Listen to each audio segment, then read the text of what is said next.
రాష్ట్ర ప్రభుత్వ ఉత్తర్వులు అంటే ప్రభుత్వ జీవోలు ఇక మీదట ఇంగ్లీష్ భాషతో పాటు తెలుగు భాషలో కూడా అందుబాటులోకి తేవాలని రాష్ట్ర ప్రభుత్వం నిర్ణయించడం చాలా హర్షణీయం. కాంగ్రెస్ పార్టీ ఈ నిర్ణయాన్ని స్వాగతిస్తూ ఉంది.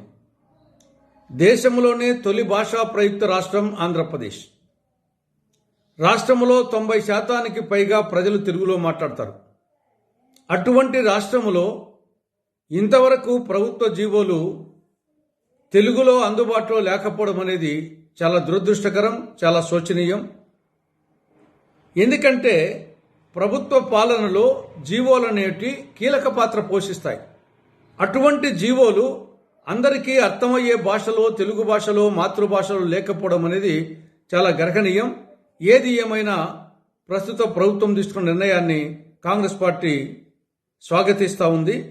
ఇది తెలుగు భాషాభివృద్ధికి ఒక ముందడుగని చెప్పేసి కాంగ్రెస్ పార్టీ భావిస్తూ ఉంది. అదే సమయంలో ఇంకా 3 నిర్ణయాలు తీసుకోవాలి. ఒకటి, గతంలో వైకాపా ప్రభుత్వం, జగన్ ప్రభుత్వం పాఠశాల విద్యలో తెలుగు మాధ్యమాన్ని రద్దు చేస్తూ జారీ చేసిన జీవో 85ను వెంటనే ఉపసంహరించుకోవాలి. పాఠశాల విద్యలో అటు ఆంగ్ల మాధ్యమాన్ని, ఇటు తెలుగు మాధ్యమాన్ని రెండింటినీ కొనసాగించాలి.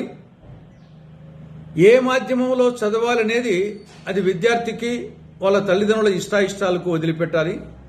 మూడవది, తెలుగు మాధ్యమములో చదివిన విద్యార్థులకు విద్యా ఉద్యోగాలలో 3 నుండి 5% అదనపు మార్కులు వేయాలని కాంగ్రెస్ పార్టీ రాష్ట్ర ప్రభుత్వానికి విజ్ఞప్తి చేస్తూ ఉంది.